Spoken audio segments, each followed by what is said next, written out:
السلام علیکم ورحمۃ اللہ۔ آج میں آپ کے سامنے یاجوج و ماجوج کا مکمل واقعہ پیش کروں گی کہ یاجوج و ماجوج کس طرح قرب قیامت زمین پر رونما ہوں گے۔ قیامت کی بڑی نشانیوں میں ایک نشانی یاجوج و ماجوج کا نکلنا ہے۔ یاجوج و ماجوج یہ دو قومیں ہیں، حدیث شریف کے مطابق نسل انسانی میں سے ہیں اور ان کی تعداد دوسرے انسانی نسلوں کے مقابلے میں زیادہ ہوگی اور انہی سے جہنم زیادہ بھرے گی۔ یاجوج و ماجوج حضرت عیسیٰ علیہ السلام کے زمانے میں سد سکندری کو توڑ کر باہر نکلیں گے۔ اللہ تعالیٰ کا فرمان ہے، حتیٰ اذا فتحت یاجوج و ماجوج وہم من کل حزب ینسلون، یہاں تک کہ جب یاجوج و ماجوج کھول دیے جائیں گے اور وہ ہر بلندی سے دوڑتے ہوئے چلے آئیں گے۔ ذوالقرنین بادشاہ دنیا کا دورہ کرتے ہوئے ایک پہاڑی قوم کے پاس پہنچا۔ اس قوم اور یاجوج و ماجوج کے ملک میں دو پہاڑی حائل تھی جن پر چڑھائی ممکن نہ تھی، لیکن دونوں پہاڑیوں کے درمیان ایک درہ کھلا ہوا تھا، اسی سے یاجوج و ماجوج آتے اور ان لوگوں کو لوٹ مار کر چلے جاتے۔ ان لوگوں نے ذوالقرنین کی غیر معمولی قوت اور حشمت کو دیکھ کر اس سے درخواست کی کہ آپ ہمارے اور یاجوج و ماجوج کے درمیان کوئی مضبوط دیوار قائم کر دیں تاکہ ہماری جان و مال ان سے محفوظ رہ سکے۔ ذوالقرنین نے ان کی درخواست قبول کر لی اور دونوں پہاڑوں کے بیچ میں گرم لوہے اور پگھلے تانبے بھر کر پہاڑ کی طرح جما دیا۔ اس فولادی روک کے قائم کر دینے سے یاجوج و ماجوج کے آنے کا راستہ بند ہو گیا اور اس کو پھاند کر یا توڑ کر آنے پر قادر نہ ہوئے۔ یہ آہنی روک ایک مدت متعین تک قائم رہی، پھر اللہ تعالیٰ کی مشیت سے ٹوٹ جائے گی اور ان کے نکلنے کا راستہ کھل جائے گا۔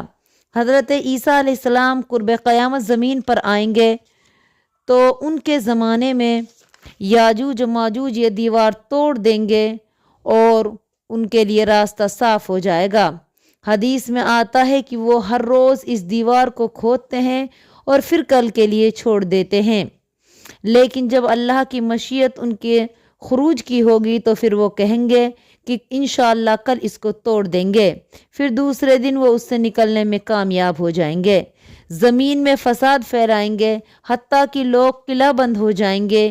یہ آسمانوں پر تیر پھینکیں گے جو خون آلودہ لوٹیں گے۔ بالآخر اللہ تعالیٰ ان کی گدیوں پر ایک ایسا کیڑا پیدا کرے گا جس سے ان کی ہلاکت واقع ہو جائے گی۔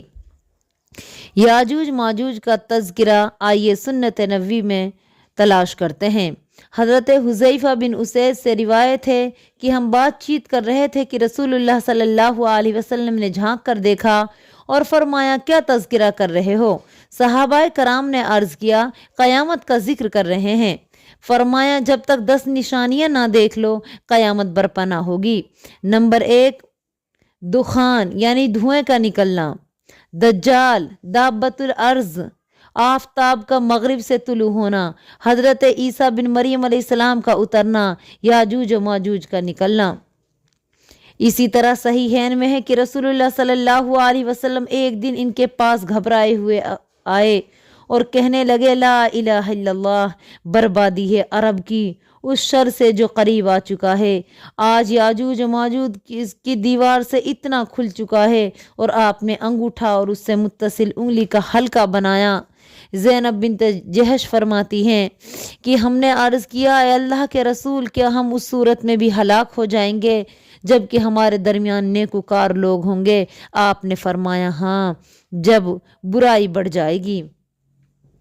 ایک اور روایت ہے کہ اللہ کے نبی کریم صلی اللہ علیہ وسلم نے فرمایا، جب اللہ تعالیٰ حضرت عیسیٰ علیہ السلام کی طرف یہ وحی فرمائے گا کہ میں نے اپنے ایسے بندوں کو نکالا ہے جن کے ساتھ جنگ کرنے کی طاقت کسی انسان میں نہیں ہے، لہٰذا تم میرے بندوں کو طور پر محفوظ کرو، اور اللہ تعالیٰ یاجوج و ماجوج کو بھیج دے گا اور ان کی حالت یہ ہوگی کہ وہ ہر بلندی سے دوڑ پڑیں گے، پھر ان کا گزر تبریا کی جھیل پر ہوگا تو وہ اس کا سارا پانی پی جائیں گے۔ ان کا آخری فرد گزرے گا تو لوگ کہیں گے، کبھی یہاں پانی ہی نہیں ہوا کرتا تھا۔ اللہ کے نبی کریم صلی اللہ علیہ وسلم اور اللہ کے نبی عیسیٰ علیہ السلام اور ان کے رفقا محصور ہو کر رہ جائیں گے اس وقت یہ حالت ہوگی کہ ان کے لیے بیل کا سر تمہارے آج کے حساب سے 100 دینار سے بھی بہتر ہوگا۔ پھر حضرت عیسیٰ علیہ السلام اور ان کے ساتھی اللہ تعالیٰ سے التجا کریں گے تو اللہ تعالیٰ ان پر ایک کیڑا بھیج دے گا جو ان کی گردنوں میں اثر انداز ہوگا، اور اس کے نتیجے میں یہ سب کے سب فرد واحد موت کی طرح زمین میں پوش ہو جائیں گے۔ پھر اللہ تعالیٰ کے نبی حضرت عیسیٰ علیہ السلام اور ان کے رفقا زمین میں اتر آئیں گے۔ اس موقع پر انہیں زمین پہ ایک بالشت حصہ بھی ایسا نہ ملے گا جو ان کی سڑاند اور بدبو سے بھرا ہوا نہ ہو، لہذا پھر اللہ کے نبی حضرت عیسیٰ علیہ السلام اللہ پاک سے التجائیں اور دعائیں کریں گے۔ اللہ تعالیٰ پھر ایسے پرندوں کو بھیجے گا جو بختی اونٹ کی گردنوں کے مانند ہوں گے، اور یہ پرندے انہیں اٹھا کر لے جائیں گے اور جہاں اللہ چاہے گا ان کو پھینک دیں گے۔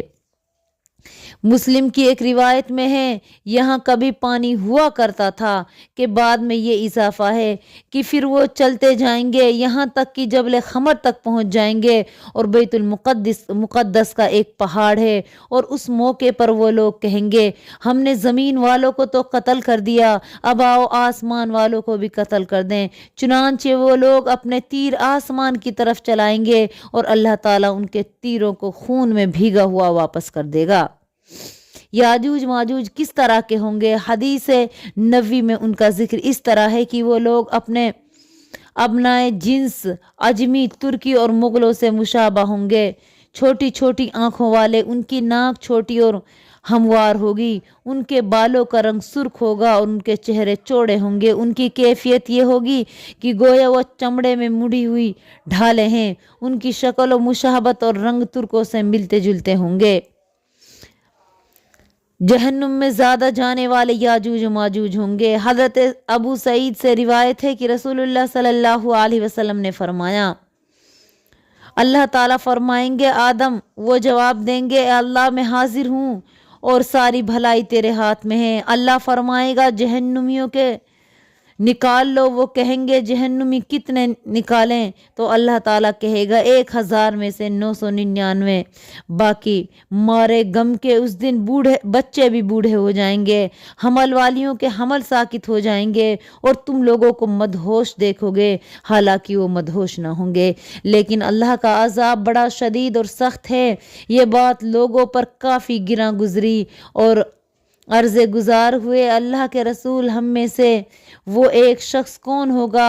آپ نے فرمایا خوش ہو جاؤ، یاجوج و ماجوج میں سے 1000 اور تم میں سے ایک ہوگا۔ پھر فرمایا اس ذات کی قسم جس کے قبضے میں میری جان ہے، مجھے امید ہے کہ جنتوں میں تم 1/3 ہو گئے۔ یہ سن کر ہم خوش ہو گئے، اللہ تعالیٰ کی تعریف کی اور تکبیر پکاری۔ پھر فرمایا اس ذات کی قسم جس کے قبضے قدرت میں میری جان ہے، مجھے امید ہے کہ تم جنتیوں کے آدھے ہو گئے۔ دیگر امتیوں کے مقابلے میں تمہاری مثال ایسی ہے جیسے سفید بال کالے بالوں میں، یا گدھے کے پیر میں سفید دھبا۔ اور بھی بہت ساری روایت اس طرح کی موجود ہیں۔ یہ یاجوج و ماجوج جو ہیں ان کی بہت بری حالت ہوگی، اور یہ جب دنیا میں آئیں گے تو یہ چاروں طرف تباہی اور بربادی مچا دیں گے۔